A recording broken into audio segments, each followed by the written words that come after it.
and welcome to Women's Health. My name is Lyndie Christensen Nader, and I'm a board member of the Women's Foundation of Lincoln and Lancaster County and a member of the Mayor's Commission on Women. Today our topic is sexual assault prevention and awareness, and our guests are from Voices of Hope. We have Morgan B., who is the Campus Services Coordinator, and Marla S., who is the Sexual Assault Services Coordinator. So to start, can you tell us a little bit more about Voices of Hope and what the organization does for the community? Sure. Thank you for having us today. Voices of Hope is Lincoln's Crisis Center, and it's our mission to empower survivors of domestic assault, sexual assault, stalking, and other related forms of abuse. So we've been in the community for the past 45 years, providing free and confidential services for women, men, and children who don't feel safe at home, or don't feel safe in their community, or don't feel safe on their campus. And we're really there as that safety net to provide advocacy and crisis intervention services. So in terms of our program services, one of our core services that we offer is our 24-hour crisis line. So this is a hotline that runs 24 hours a day, 7 days a week, where you'll be connected with a confidential advocate who's there to listen, provide options and resources, and support that person's decision with what they're needing next. And that could look a variety of different ways. But we also have a coordinated response to survivors of these crimes in Lancaster County. So one of the partners that we work with very closely are medical personnel. So we have a coordinated response with our 3 emergency rooms here in Lincoln, Bryan West, Bryan East, and St. Elizabeth. And if somebody comes into the emergency room and they disclose that they don't feel safe at home, or they've sustained an injury from their intimate partner or experienced a sexual assault, we actually have a group of on-call advocates that are ready to respond to those hospital calls within 30 minutes. We know that the hospital is a crucial time to be able to reach survivors. We also have a coordinated response team with law enforcement. So if somebody's arrested in Lincoln for domestic assault or sexual assault or a protection order violation, law enforcement, whether it's the Lincoln Police Department, University Police, the Sheriff's Office, or State Patrol, they call our advocates. So we can make contact with the victim to be able to let them know about resources. And again, that's another crucial window of time to be able to talk with survivors and safety plan. But also at our agency, we offer walk-in hours. So Monday through Friday between 9 and 4, and Wednesdays from 12:30 to 7. Individuals from the community can walk into our agency, no appointment necessary, and talk with an advocate. And when they come in, they might be presenting with a variety of different things, right? They might need help safety planning. How do I stay safe from my abuser? Or if I'm attempting to leave, how can I do this in a way that's safe? And the advocate can process through that. Sometimes it might be working on a protection order, which is something we assist with. It might be asking questions about the criminal justice system, or questions about, if I wanted to report this crime, what would it look like? We offer a lot of resource referrals. We have several support groups that meet at our agency. Marla actually facilitates the sexual trauma support group. We have a domestic violence support group. We have an economic empowerment group that talks about how to gain economic stability, because we know that financial abuse can be a component in domestic violence relationships. We have a bilingual group that meets at El Centro, the Latina support group that our bilingual advocate Lizeth facilitates. So really, as an agency, we are there to support somebody with what they're needing when they feel unsafe. So a lot of what we do are crisis intervention services, but the second part of our mission is having conversations about violence prevention, because every time I talk to somebody about the work that we do at Voices of Hope, I always say, I hope I work myself out of a job someday. I hope that we don't have to do this work forever.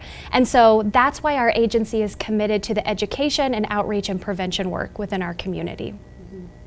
So just to give our viewers a foundation of knowledge, I think maybe we need to define words like sexual assault, rape, consent, again, just to kind of give us that foundation in terms of the information. Yeah, and I think that's important because everybody has different definitions.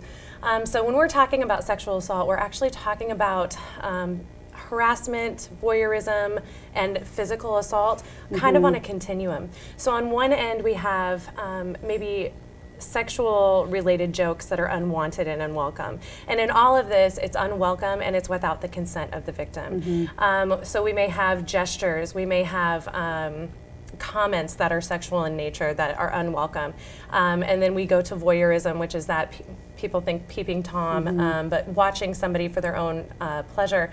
And then once touch is involved, unwanted, unwelcome, unconsented touch, that's when it becomes assaultive in nature.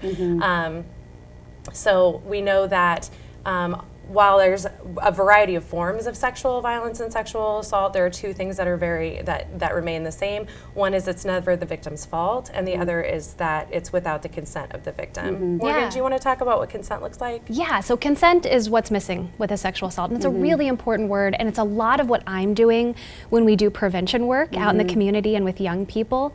But the way that I like to define consent is that this is a conscious, voluntary decision to participate in sexual activity.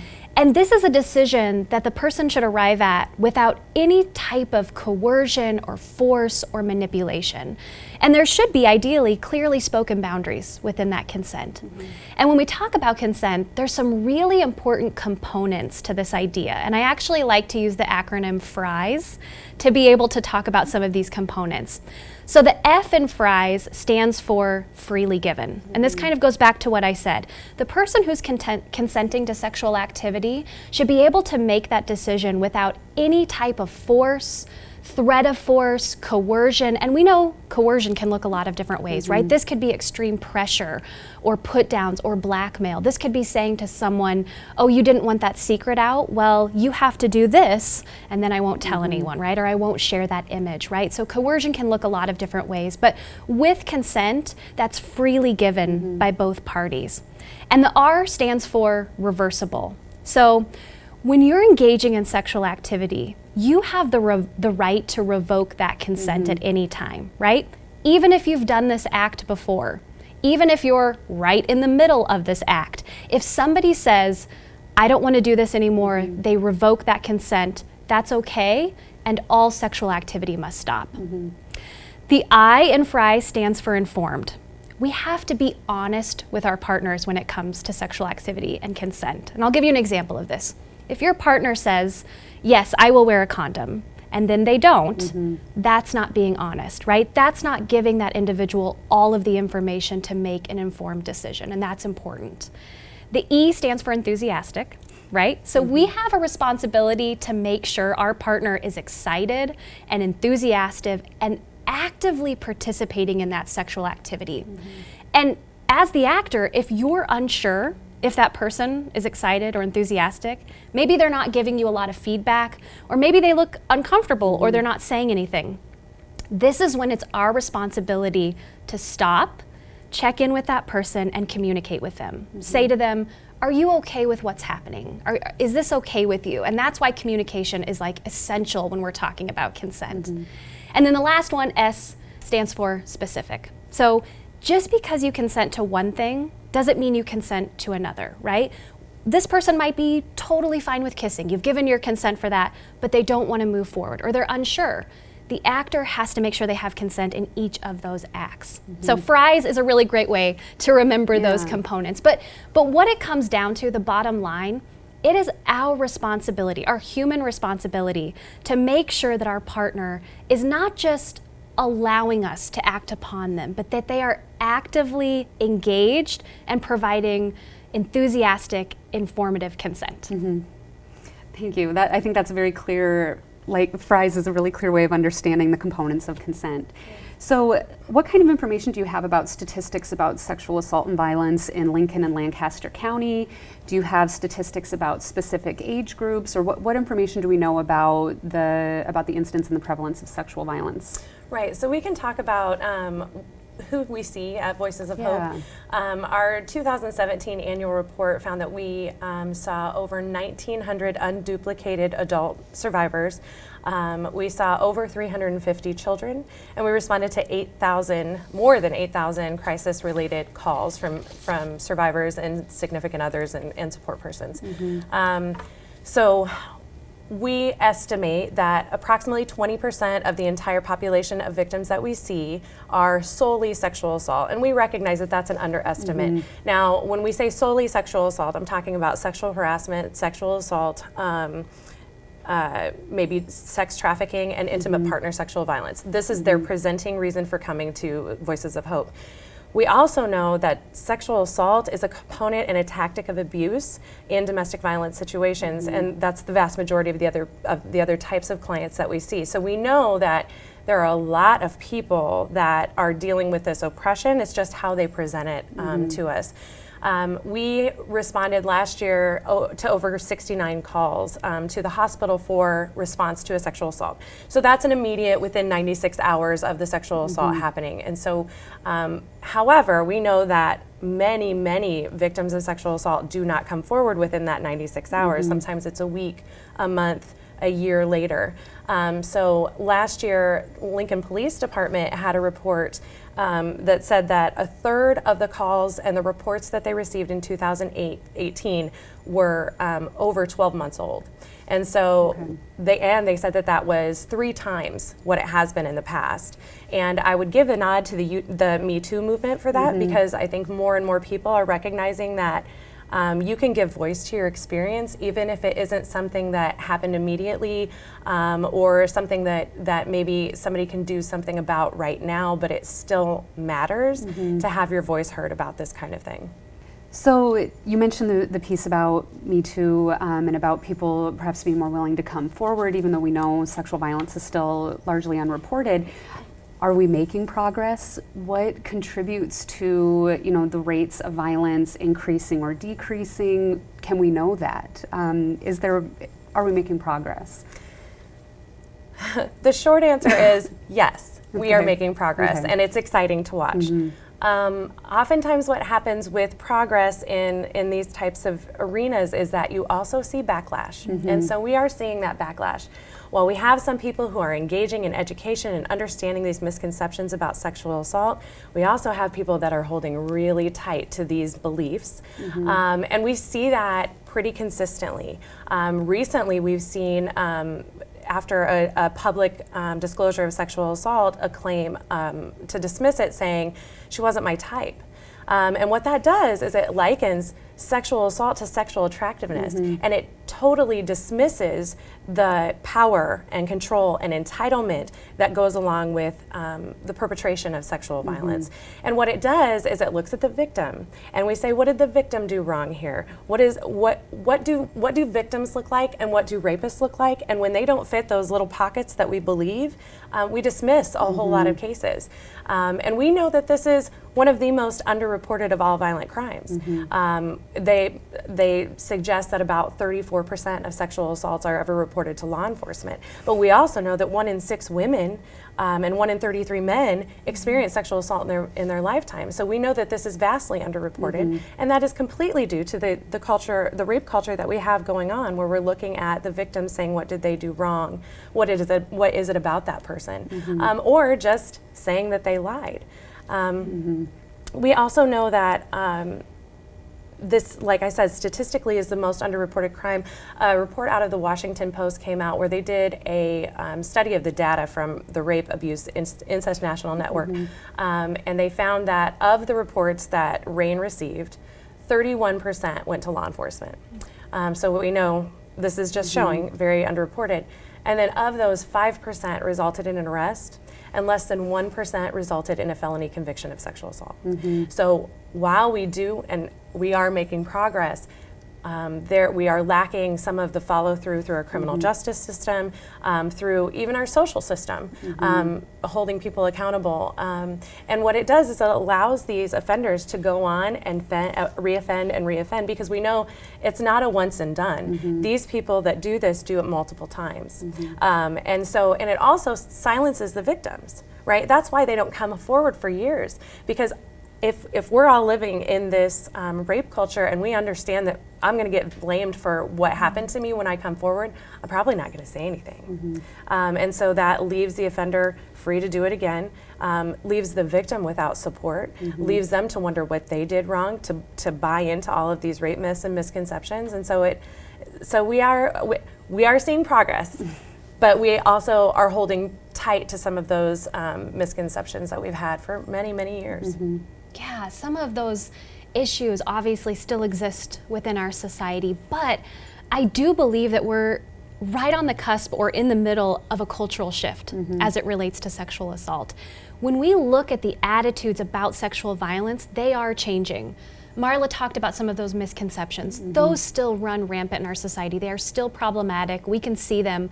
But some of the newer research says that there's less acceptance overall into those rape myths, especially among young people. And young people, more so than ever before, are recognizing these issues. More young people than ever before understand the term rape culture and what that is and can give examples. And I see that firsthand in the outreach and the presentations that I do, and young people are eager to have these conversations. We also have seen a deeper understanding of just the prevalence of these issues and how pervasive sexual violence and assault is in our country and our world. We have a greater understanding of the impact that this has on victims and survivors. And sexual assault, more so than ever before, has been dominating our national headlines. You know, Marla alluded to the Me Too movement. So we're coming up on about 2 years. In October of 2017, the Me Too movement started to sweep through social media. And actually, this was an idea that was originated by Tarana Burke about a decade prior. But then it became, it kind of caught on and started trending where, you know, survivors were raising their virtual hand and they were saying, that happened to me too. I'm the survivor of rape, or I experienced sexual harassment at my workplace, or I experienced sexual abuse as a child. And I think for the first time ever before, besides us doing work, you know, those of us who have been doing work for a long time, the country really saw for the first time how pervasive and widespread this issue is. And the fact that it's existed within the shadows and within the silence for so long. Now we don't have an excuse. Now we know the ugliness and the pervasiveness of this problem. And even though, you know, we have low conviction rates, Marla shared that terrible statistic, we started to see, and we're starting to see some more accountability. And over the past 2 years, we've seen, you know, big Hollywood names from Bill Cosby to Harvey Weinstein to R. Kelly starting to be held accountable for their actions, decades of actions of sexual violence. And so, yes, so the very long answer to your question is yes, we're making progress. Sometimes it doesn't feel fast enough, but I am hopeful that this cultural shift will start to yield lower rates of sexual violence, that we will no longer have to say 1 in 6 and 1 in 33, right? That will start to decrease, that we will increase offender accountability and making sure people are held accountable for their criminal actions. But what I'm really hopeful is that we'll start to create a culture of consent, that we'll talk about this more, and we'll talk about ways we support survivors, but how we have conversations about violence prevention so we can stop this from occurring.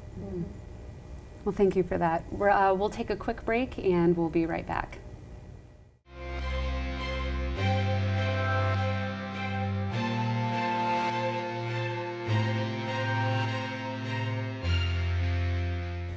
Welcome back to Women's Health.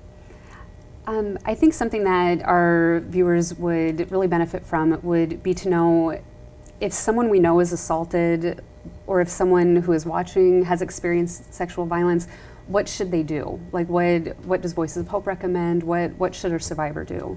So primary concern is always safety, whether that's physical or emotional. So safety from the perpetrator, are they still around? And then how is the person doing? The deal is every single situation looks so much different that it's hard to really narrow down or nail down what exactly somebody should do. That's why we would encourage, whether it's the survivor themselves or someone that has been disclosed to call our hotline and just talk to an advocate that really understands the process, and they can give some really tailored information based on when did the assault happen, what the situation looks like. One of the options is to go to the hospital. If you're 18 years of age or older, you can go to the hospital and have a forensic exam done, which collects DNA off of the body of the survivor and puts it into a forensic exam kit by a sexual assault nurse examiner. Any of the hospitals are able to do this in Lincoln. And there's 2 ways to do it. One is that you can come forward with your name and all of the identifying information and have that collected and then offered to law enforcement and go through with a reporting process. Or we have what's called anonymous reporting. And so they can go to the hospital and say, I want to do an anonymous report, and they will not attach a name to the kit, but they'll maintain the evidence, and the evidence will be held. The other option is to go through Lincoln Police Department's website. They have an anonymous reporting form that they can do, and then they'll get a number and can go to the hospital. But again, we would walk them through that, talk them through it, and we'll be called to the hospital to assist them and provide them with options.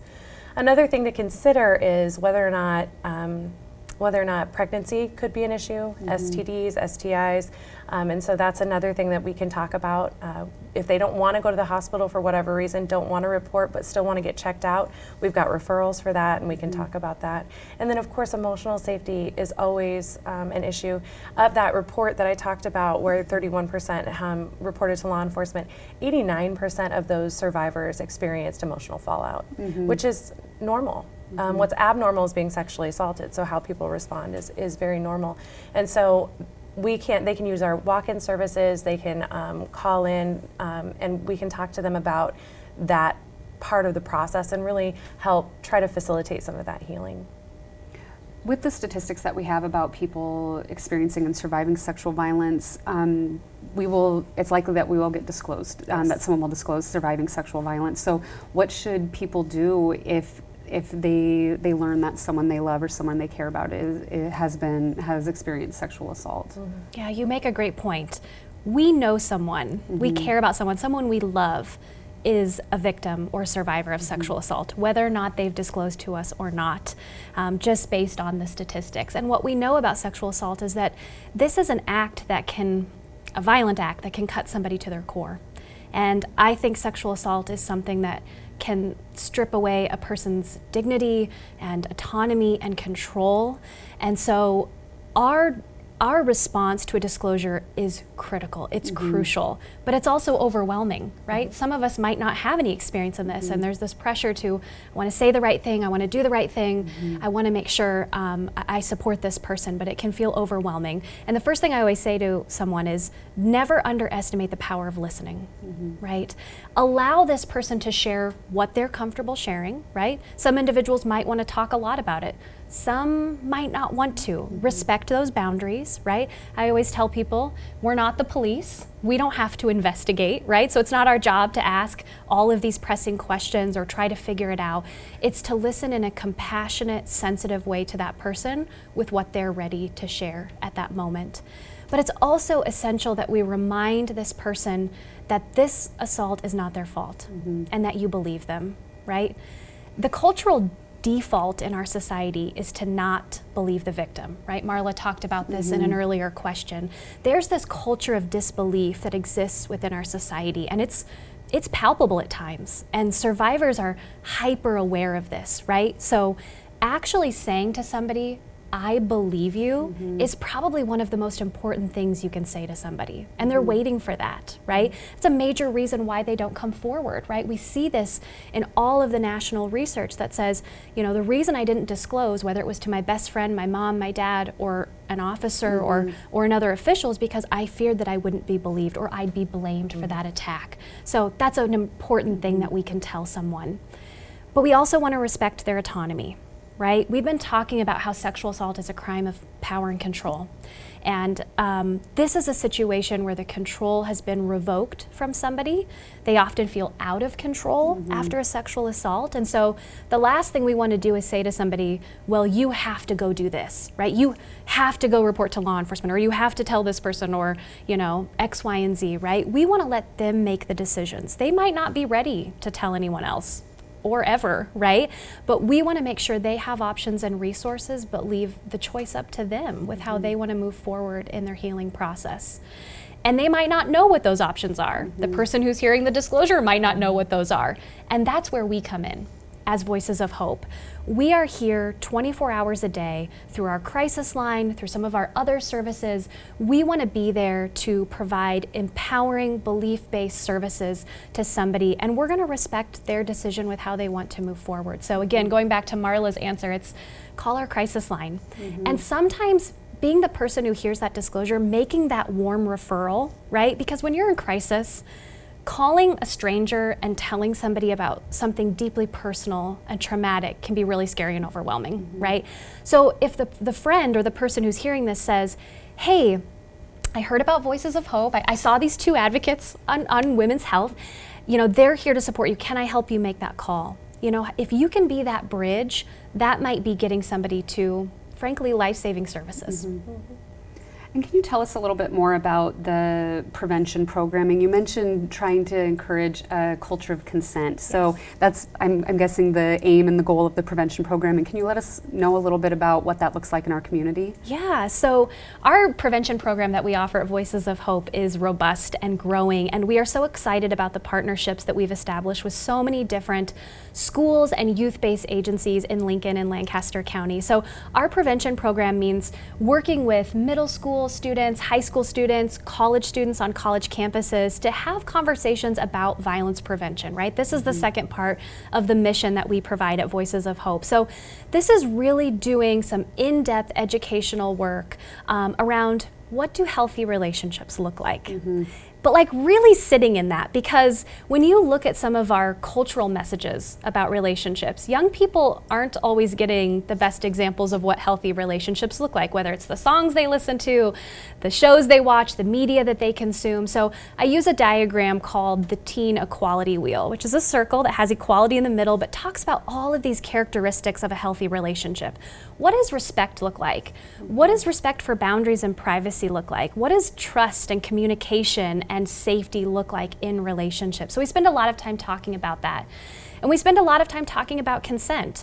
And not just a 5-minute conversation of, here's the definition of consent. It's really doing some scenario work. How do you know you have consent from your partner? What does that look like? What would be examples when you're unsure or you don't have consent? How do you negotiate that in a relationship, right? How do you talk about these subjects that are really important to have with your partner? How do you talk about healthy conflict resolution, right? Because we're not going to be naive and think that there's never an argument or a disagreement in a relationship, but young people sometimes don't know how to navigate that. So how do you deal with conflict and arguments in a relationship, whether it's romantic or other, in a constructive, positive way? I do a lot of work with media literacy, so teaching young people to be critical consumers of the media that they consume. I often go into health classes and talk about healthy relationships, and we'll do an exercise where they take a song, I print out the lyrics, usually one they know, so they're excited to kind of look at it, and they do a nutritional impact of that song. So what are the ingredients in this song? Are there unhealthy ingredients like disrespect and possession and manipulation, or are there healthy ingredients like equality and trust and, you know, other things like that? So we do a lot of that skill building through our prevention programming. How can our viewers support Voices of Hope? What can we do? There's a lot of ways to get involved. First and foremost, check out our website, go to our Facebook page. We often put up events and different resources and information about our agency, so check that out. There's volunteer opportunities on our website. We also have a wish list, so some different things that you can donate and a place to make online donations. Morgan and Marla, thank you so much for providing this important information about sexual assault awareness and prevention. Your organization, Voices of Hope, serves such a vital purpose in our community. We encourage our viewers to learn more about Voices of Hope by going to their website, voicesofhopelincoln.org. To see more of our women's health programming, please visit our website, lincolnwomen.org, and you can also access our programming through City TV. The mission of the Women's Foundation is to provide education, advocacy, and outreach to people in the Lincoln community with a particular focus on issues related to gender. I'd like to thank our viewers for joining us today to learn about sexual assault awareness and prevention. We encourage viewers to contact the Women's Foundation through our website, which is again, lincolnwomen.org. Again, thank you so much, Marla and Morgan from Voices of Hope. Thank you. Thank you.